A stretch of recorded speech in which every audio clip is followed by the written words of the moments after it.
Assalamualaikum warahmatullahi wabarakatuh, saudara-saudara muslimin wal muslimat dimanapun berada. Ketemu lagi bersama channel YouTube kebanggaan umat muslim semuanya ya. Channel yang selalu menampilkan perdiskusian yang sangat keren ya, yang sangat mumpuni ya, yaitu channel kreator diskusi ya. Channel yang khusus melive-kan atau menyajikan perdiskusian yang ada di dunia medsos ini ya. Ini di sini yang didepankan diskusi antara Islam dengan kekristenan. Ini sangat menarik sekali ya, dan sangat mengedukasi kita semuanya teman-teman ya. Jadi kita tahu nih, oh ternyata di ajaran Islam ini seperti ini dan di ajaran Kristen ini seperti ini ya. Berikut adalah salah satu perdiskusian yang saya angkat di sini ya. Seorang mu'alaf yaitu Bunda Nora Aritonang menghadapi seorang jemaah gereja ya dari kekatolikan ya, dari kekatolikan. Nanti kita simak bareng-bareng gimana perdiskusiannya sambil kita ngopi bareng teman-teman. Sebelum saya putarkan videonya ya, saya mohon dengan keikhlasan dan dengan keridoan kalian semuanya untuk bantu subscribe ya. Subscribe channel ini, di like, di komen, dan di share ke jejaring sosial milik kalian semuanya ya, biar channel YouTube kreator diskusi ini semakin berkembang ke depannya ya. Oke, kita coba ya putarkan perdebatannya nih. Ini menarik banget. Masa jadi yang di kayu salib itu ngapain dia, Pargoy? Nah, yang mati di kayu salib itu adalah keadaan manusia. Manusia yang bernama Yesus ini ada gelar nggak? Tunggu dulu. Bisa saya jelasin dulu? Silakan. Kakak Nora juga harus lihat dulu di dalam 1 Yohanes 3:5. Di situ kan sudah jelas dia mati sebagai keadaan manusia. Oh, jadi yang mati manusia. Tuhan tidak pernah mati kok. Makanya orang Kristen percaya kepada Yesus itu, yang mati di kayu salib itu adalah manusia. Oke, jadi kalau kata dia yang mati itu adalah kemanusiaannya, berarti yang menebus dosa waris kekristenan adalah manusia gitu ya. Tepuk tangan guys. Dia sendiri yang mengakui ya, kalau kemanusiaannya yang mati di kayu salib, berarti yang menebus dosa waris Kristen adalah manusia, bukan Tuhan ya. Salah tuh, bukan Tuhan. Kita lanjut. Ya. Gelarnya apa? Ya, tunggu. Di dalam dirinya manusia itu dia memiliki dua natur dan dua kodrat yang berbeda-beda. Di dalam manusia ada Tuhan. Berbeda-beda, ya. Iya.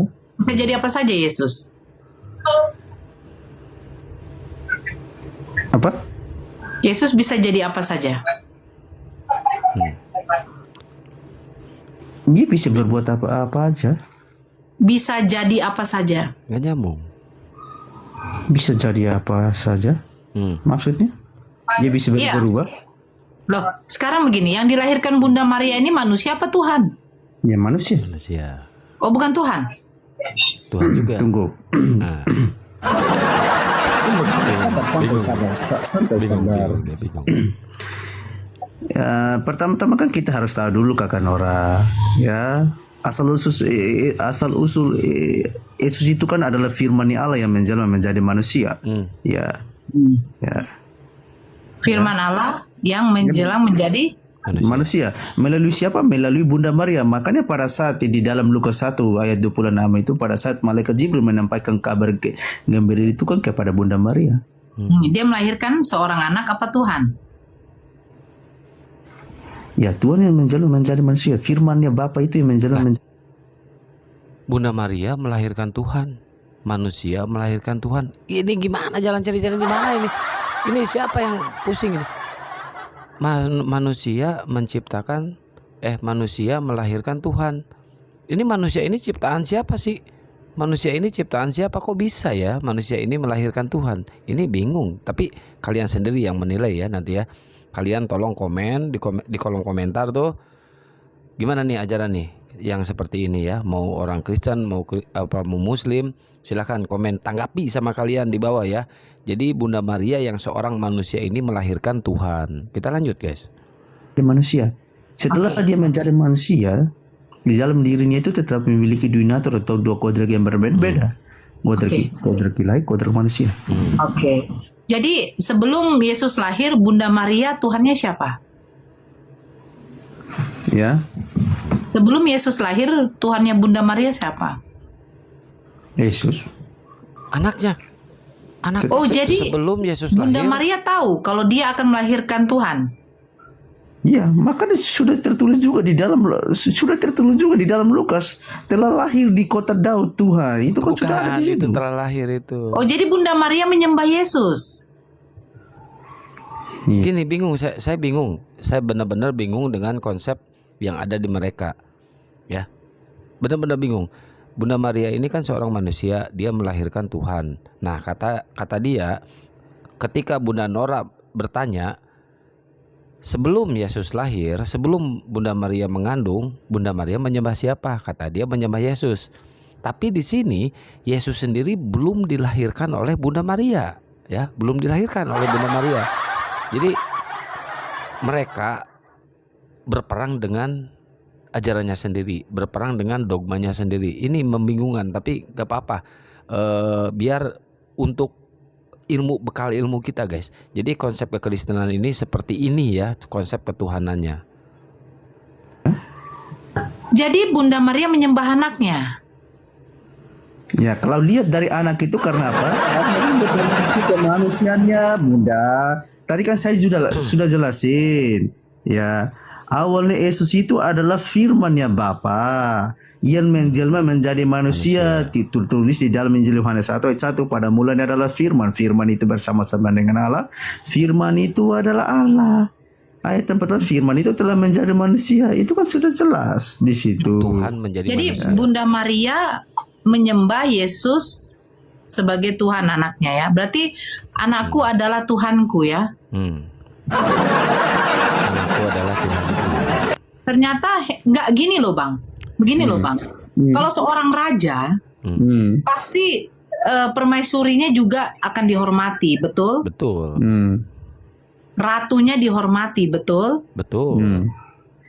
Nah, seorang pangeran pasti dia sebelum lahirnya seorang pangeran, pasti ratunya ini akan dihormati karena istri si raja. Benar? Nah, pertanyaannya, kalau melahirkan Tuhan, kenapa nggak ibunya juga dijadikan Tuhan? Harusnya jadi Tuhan. Bukan kayak Ibunya gini. Tuhan. Bunda Maria, tunggu saya jelasin. Tadi saya sudah jelasin. Bunda Maria itu adalah perempuan dipilih oleh Allah, ya, ya, Untuk melahirkan untuk firman-Nya Allah yang turun ke dunia ini menjadi manusia. firman-Nya Allah itu juga nggak? Apa? Firman-Nya Allah itu juga nggak? Ya jelas. Kalau firman-Nya Allah, ya Allah itu juga karena hakikatnya adalah Allah. Nah, ini di sini teman-teman patut diluruskan aja. Firman itu Tuhan itu sendiri. Jadi dia kan firman itu kan perkataan ya. Firman itu perkataan. Kalau misalkan Tuhannya Kristen menciptakan matahari nih, jadilah matahari. Berarti matahari itu juga Tuhannya Kristen juga dong. Iya kan? Itu hasil dari firman itu matahari. Atau bumi. Bumi diciptakan melalui firman gitu kan. Berarti si bumi ini Tuhan itu sendiri dong, ya. Nah, tapi mereka menyangkal di sini mereka matahari itu bukan Tuhan. Mereka itu matahari itu bukan Bapa itu sendiri, bukan Theos itu sendiri ya. Allah ini diambil dari konsep keislaman ya. Nama Tuhannya Islam, Allah Subhanahu wa taala, nama Tuhan mereka adalah Theos, atau kalau di bahasa Yunaninya itu Yesus ya. Theos itu bahasa Yunani loh. Nggak ada Allah, bahasa Yunani itu nggak ada Allah. Tapi kenapa datang ke Indonesia jadi Allah ya? Nah, di sini. Tapi mereka menyangkal yang jadi Tuhan itu hanyalah Yesus. Hasil dari firman itu. Padahal hasil dari firman itu banyak. Aduh, liur. Berarti Yesus itu Allah itu juga? Iya, karena Yesus itu adalah firman-Nya Bapa. Allah yang menciptakan langit dan bumi? Iya, karena kita sudah tahu segala sesuatu yang diciptakan oleh Allah pakai apa? Pakai firman. Nah, pakai firman kan. Oke. Jadi Iya kan? Bunda Maria dipilih oleh Allah untuk melahirkan dirinya. Ya, melahirkan firman-Nya. Jadi Maria dipilih untuk melahirkan Tuhan. Nah, Jadi Bunda Maria sekarang ini menyembah Yesus dong sebagai Tuhan. Iya. Anakku adalah Tuhanku. Oh. Jadi waktu Yesus masih kecil, Bunda Maria nyusui Tuhan gitu. Harusnya kata orang itu harus mengerti. Tadi saya jelasin itu awal asal usul Yesus itu sendiri. Ya setelah dia menjadi manusia, ya harusnya dia proses kelahirannya dia itu hidupnya itu proses seperti manusia. Gini Bang, Abang jangan melihat, ini Bang, izinkan saya dulu ngomong. Abang kayak Kak Sezo ini jangan melihat hanya sisi natur manusianya aja. Karena begini, keilahian yang ada di dalam kemanusiaan Yesus tidak bisa dipisahkan, betul? Betul. Betul kan? Iya. Sekarang begini, kalau Bunda Maria menyembah Yesus sebagai Tuhan, nah ini sekarang kan keilahian Yesus kan ada di dalam kedagingan Yesus, betul tidak? Betul. Betul kan? Cobalah berpikir Bang. Abang bilang Bunda Nora jangan lupa juga itu adalah kemanusiaannya. Tapi kemanusiaannya Yesus tidak bisa berpisah dengan keilahiannya. Makanya saya katakan, apakah Bunda Maria menyembah Yesus sebagai Tuhan? Katanya iya. Nah pada waktu Yesus masih bayi, pasti bagaimanapun dia menyusui sama ibunya. Betul. Nah, apakah kita katakan, apakah Yesus menyusui? Iya, kemanusiaannya. Tetapi Kak Sezo jangan lupa, keilahian Yesus itu tidak bisa lepas dari kemanusiaannya. Mereka udah bersatu. Jadi kalau Yesus menyusui kemanusiaannya, otomatis keilahiannya juga ikut karena tidak bisa lepas. Jangan begitu dong. Jangan suka-suka kalian ketika dia menyusui, oh itu manusianya Nora. Nggak boleh gitu. Jadi kalau dia BAB bagaimana? Oh itu kemanusiaannya Nora, terus keilahiannya mana? Ada nggak di dalam diri Yesus? Ada. Tapi jangan juga kalian lepaskan. Harus sama-sama dong mereka. Itu maksud saya Kak Sezo. Dia waktu membuat mukjizat itu keilahiannya. Iya. Pada waktu dia ditangkap, dia dicambuk, ditampar itu kemanusiaannya. Iya. Keilahiannya mana? Tapi masih sama-sama aku dan Bapa adalah satu. Itu maksud saya Kak Sezo. Jangan lupa Bunda Nora, Yesus ada dua natur. Natur manusia dengan natur ilahi. Ketika manusianya menyusui, wajar Bang, bayi itu pasti menyusui. Terus keilahiannya mana? Tapi bukankah dia Tuhan? Kan begitu jadinya.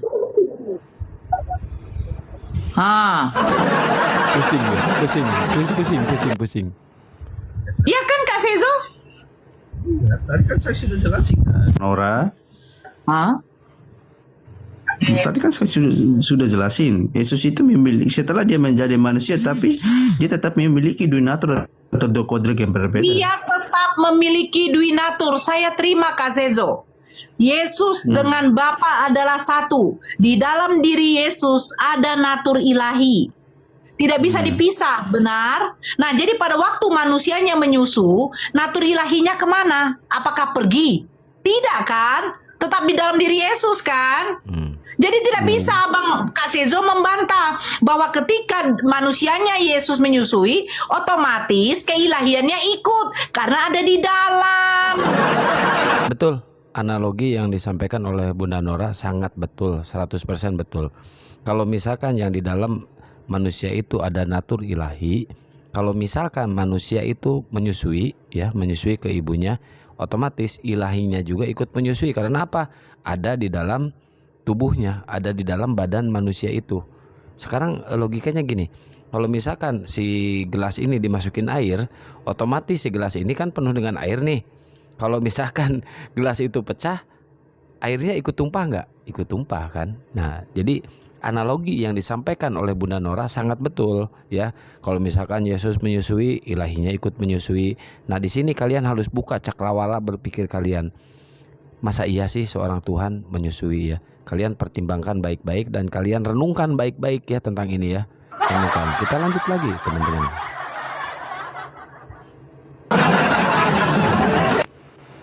Nah, sekarang begini. Waktu Yesus menyusui, kemana ilahinya? Ya. Ilahinya kemana, Kakak Sezo?